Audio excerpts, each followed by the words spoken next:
I want your thoughts about the Biden administration not fighting for making these plans permanent.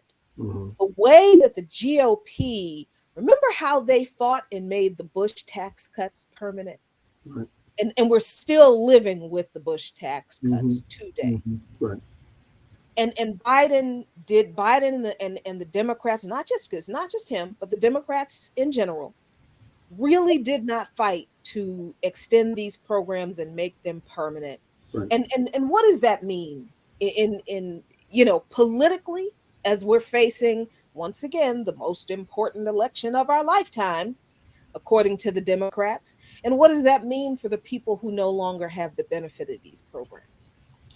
Yes, as usual, Sister Jacqueline, you ask very deep and complex questions. So there's a lot to unpack here. Let's start with the political headline that this is the strongest safety net ever. Mm, One, the strongest safety net shouldn't collapse in a year, right? there's that. But I mean, are we ignoring the New Deal programs? Are we ignoring Social Security? Are we ignoring Great Society programs of Lyndon Johnson, Medicare, and so forth? We're ignoring those. But now, those programs are still with us, Right. although there's continuing struggle here by Republicans ever since those programs have been put in place, right? To collapse those programs, to cancel those programs, but they have stood up against that pressure. Social Security is I think appropriately called the third rail in American politics. There's an understanding among those who are opposed to Social Security. Imagine that people are opposed to folks in their retirement period having something to retire on. But there are those who have been opposed to Social Security since its inception, and they have been unsuccessful at destroying those programs.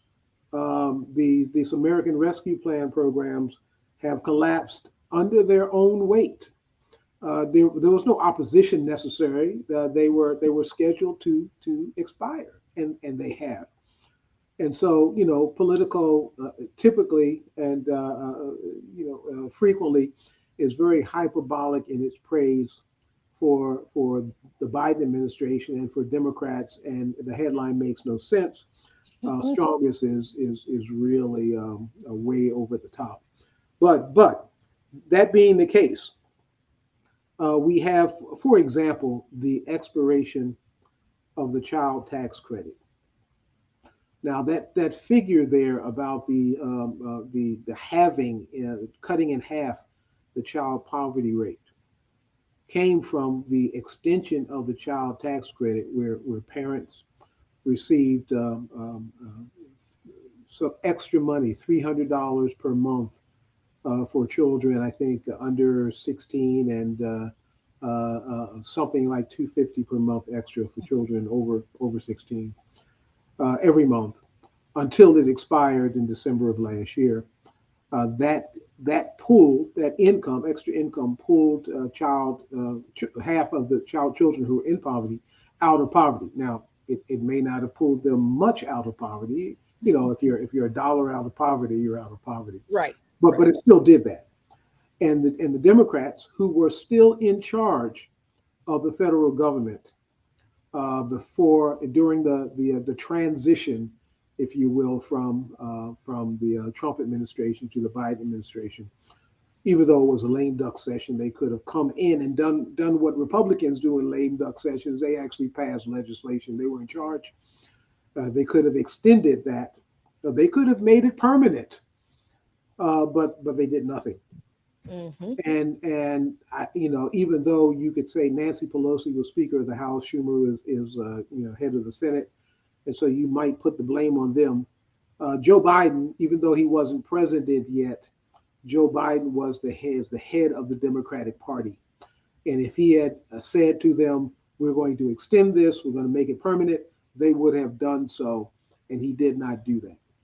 And so now those half of children who were in poverty, who came out of poverty, are now back in poverty. It's a disaster. It is tragic that the Democrats didn't fight for that. And one thing to be said, I mean, yes, poor people were helped tremendously by the American Rescue Plan, but I don't think it was done to help poor people. It Mm. was done to help corporations, Oh. because we're talking about an economy in which the unemployment rate had risen to almost 20%. People are out of work. Well, people who are out of work don't have money to spend. And if they don't have money to spend, then corporations can't make their profits. Then corporations. So it wasn't an American rescue plan. It was a rescue plan for corporate. It was a corporate rescue plan, and poor people just happened to be the middlemen in the transfer of wealth from government to corporations. That's the same thing that how I think about welfare programs in general. Mm. You mentioned the Reagan administration. Now, the Reagan administration, of course, was all against all kinds of AFDC programs and other kinds. You had the welfare queen narrative and so forth. But the fact is that when the poor get money from government, that money gets spent, and that money that gets spent ends up in the bank accounts of the wealthy. Understand, we're going to talk a little bit about modern monetary theory. And one Mm-hmm. insight from modern monetary theory is that government spending ends up somewhere. It doesn't just disappear when the government spends it. It doesn't disappear when those who receive government money spend it. It ends up somewhere. Dollars don't disappear, they stay around somewhere, and they end up in the bank accounts of the corporations and so forth as profit.